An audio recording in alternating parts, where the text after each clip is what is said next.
Stage 17, Alpe d'Huez, is the most famous climb in the Tour de France. It's been the place where some of the greatest battles in Tour de France history have gone down. Going into that, I think we were all very nervous and very as to how Christian was going to be. It was a fearful day.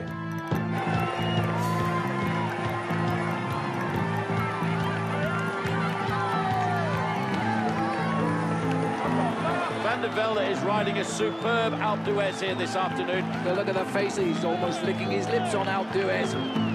The easy thing is always to say, like, oh, we knew that he wasn't going to be that good, or I knew that he was riding way above and beyond himself the whole time, and he could never hang with those guys. I was like, fuck that, man, I'm going to be up there. We're all around the bottom corner as Andy Schleck races for the line. Christian Van der Velde looking for the fourth place finish.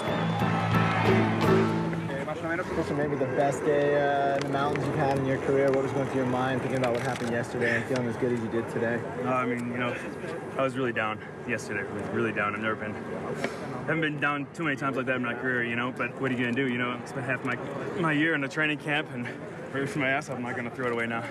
Yeah, now... He did a spectacular ride on Alpe d'Huez. People were expecting that after he'd sort of cracked the day before that was it, that he was going to, you know, drop down to 15th overall or whatever, and instead of doing that, he really came back with a show of force. And that happens, so what happens is minus 4% grade. You got this little flat section right here. I'll say something to you on the radio. It's interesting, you know, the difference between 5th and 6th is a world, you know. It's like the difference between 7th and 8th, no one cares. The difference between 9th and 10th, no one cares. But 5th and 6th, it's a huge difference. My biggest goal is just to come across the line, being completely spent and wringing my body like a towel and say I could not have gone any faster today. If that means I win the stage or I get 7th place, so be it, as long as I have that feeling.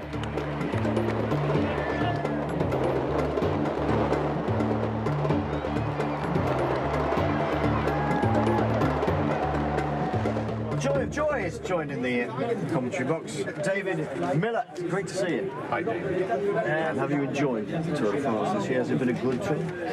Yeah, I mean, I do always enjoy it. I mean, it's a lot harder when you're struggling physically, which I was the last 10 days, 2 weeks. But I think what saved me from really dropping into the depths of self-pity was having a Christian who's just raised his game and given me something to kind of do during the days. And for now, you know, his tour is all about Christian, and he seems to be very happy with that role.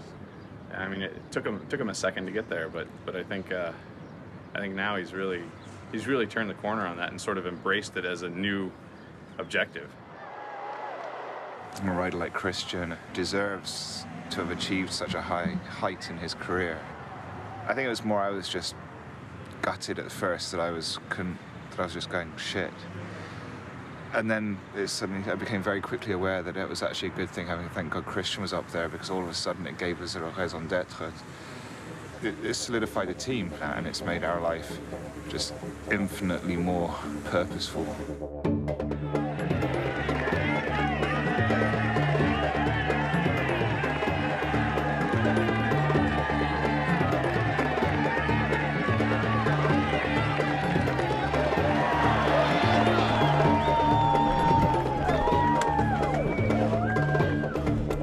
I came across the line and I was pretty spent, and I really pushed myself hard from start to finish, and I don't think I could have gone much faster.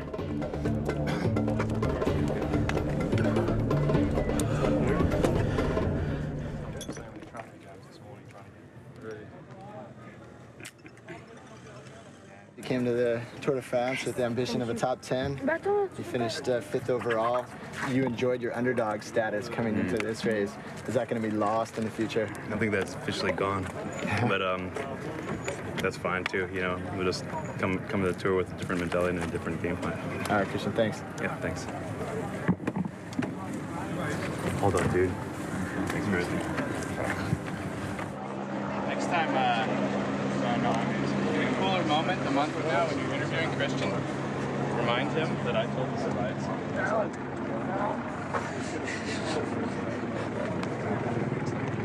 And he said, "No, this is making me tired. This isn't going to do anything." Okay, I'll do that. I'm smarter than I look.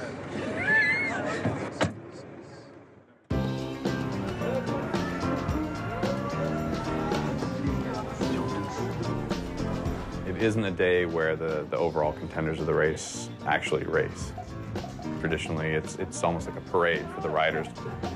They realize they've accomplished something that almost no one does, and even if people want to, you know, it's just an almost impossible thing to accomplish. I mean, you're, you know, the 99.99th percentile as far as genetic gifts, and you're 99.99th percentile work ethic, and 99.99th percentile in fortitude, and it's pretty hard to come up with a person that's all of those things, and only if you're all of those things will you ever reach the Champs-Elysees. Stage 21, the final stage of this year's Tour de France, from Étampes onto the Champs-Elysees in Paris.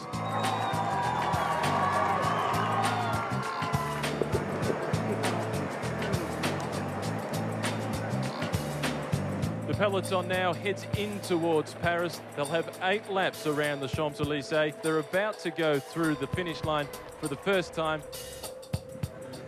Yeah, going to Paris is wonderful. But then when you hit the Champs, you kind of speed picks up a bit, and it's like, whoop, this is big. And it's like you suddenly realize, like, it's massive. And then the race is on. And then all of a sudden, no matter how tired you are, you start to feel good. 1 lap to go, 6.5 kilometres of the 3,500 we've covered in 3 weeks. The Tour de France is going home this lap, and David Millen, he is going to try and finish this off for Garmin-Chapotli, who are bringing all except one of their riders home.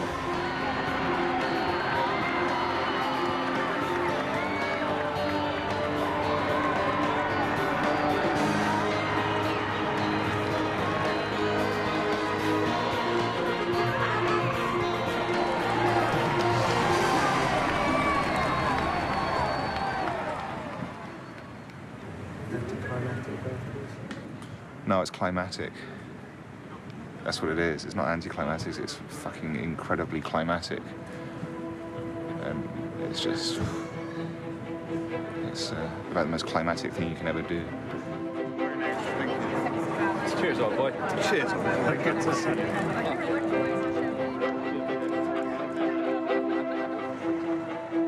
I did think about what it would have been like to be on that podium, and I really wanted to be there, and that's all I could really think of. That, you know, that I did a great race, and I'm kind of content about it, but I'm not, you know, and I really want more. And that's what I felt. Oh, yeah, no, I mean, I'm not worried about getting invited next year, that's for sure. Watching the riders come down the Champs-Elysees was like watching your kid, you know, graduate from college. You're happy for them. You're also happy that you didn't screw up.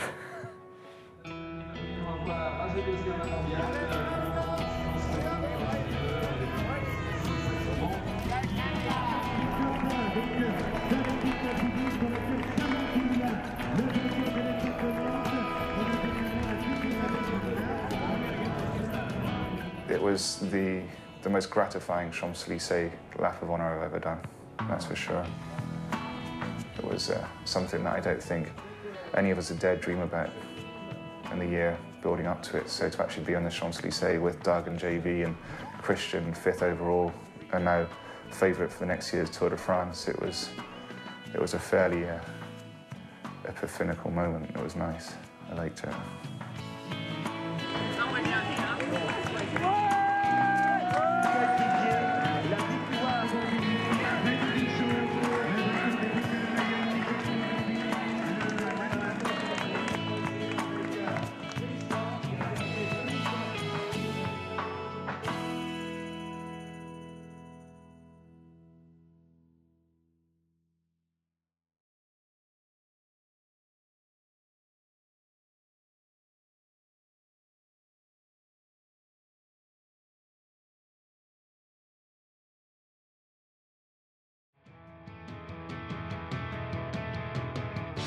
Such a beautiful life, it's such a beautiful life.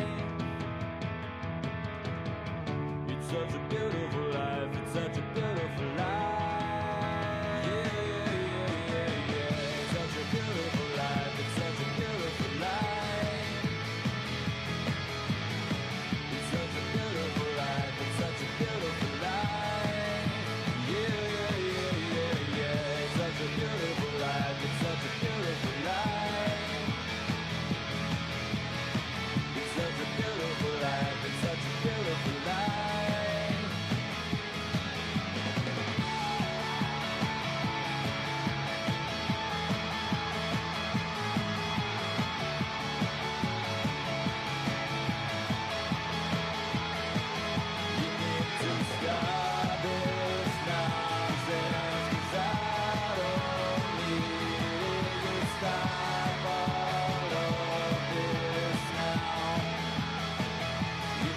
You may be really excited to be here with team, but we've been with camera this whole entire fucking goddamn time.